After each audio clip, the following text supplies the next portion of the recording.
Bonjour à tous. Je vous avais promis de réaliser quelques vidéos et pour cette première vidéo, je me propose de vous présenter les mesures que doit prendre le bailleur en cas d'impayé de loyer ou de charge de la part de son locataire commercial. En pareille situation, le bailleur va devoir tout d'abord vérifier la nature du bail.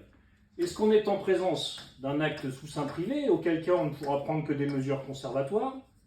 Ou est-ce qu'on est en présence d'un acte authentique, c'est-à-dire un acte qui a été régularisé par devant notaire, et dans ces cas-là, on pourra procéder à des saisies sur compte, mais qui seront des saisies attribution, des saisies définitives. Donc tout d'abord, première mesure à prendre, on vérifie si le bail est un sous seing privé ou si c'est un acte authentique. Si c'est un sous seing privé, on pourra toujours convertir la saisie conservatoire lorsque l'on aura un titre exécutoire, une ordonnance de référé ou un jugement, convertir la saisie conservatoire en saisie attribution.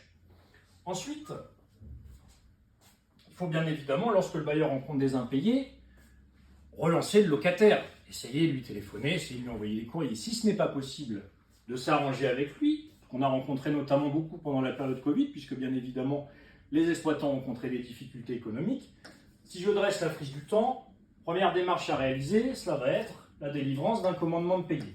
Commandement de payer, la plupart du temps, donc par l'huissier, qui visera la clause résolutoire lorsqu'il y en a une dans le bail commercial. Et ensuite, on va assigner en référé devant le président du tribunal judiciaire compétent pour obtenir un titre exécutoire et, le cas échéant, l'expulsion, si le commandement de payer est resté infructueux dans les 30 jours qui ont suivi la délivrance de celui-ci. Et le président du tribunal judiciaire rendra ensuite une ordonnance de référé qui pourra faire l'objet, permettre de convertir une saisie conservatoire en saisie attribution, notamment.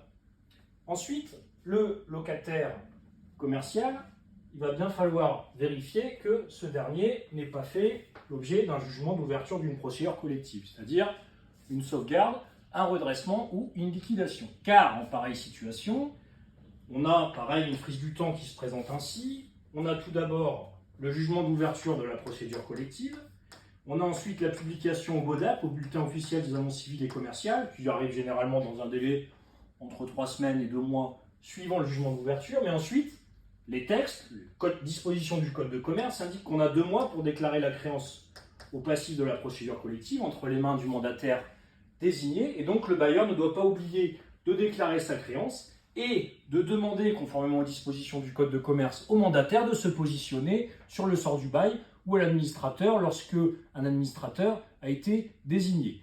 Voilà pour les premières démarches. J'espère que cette vidéo vous sera utile. Il y en aura bien évidemment d'autres, peut-être une par semaine, et je ferai de mon mieux en tout cas pour vous présenter les meilleures actualités juridiques. À très bientôt!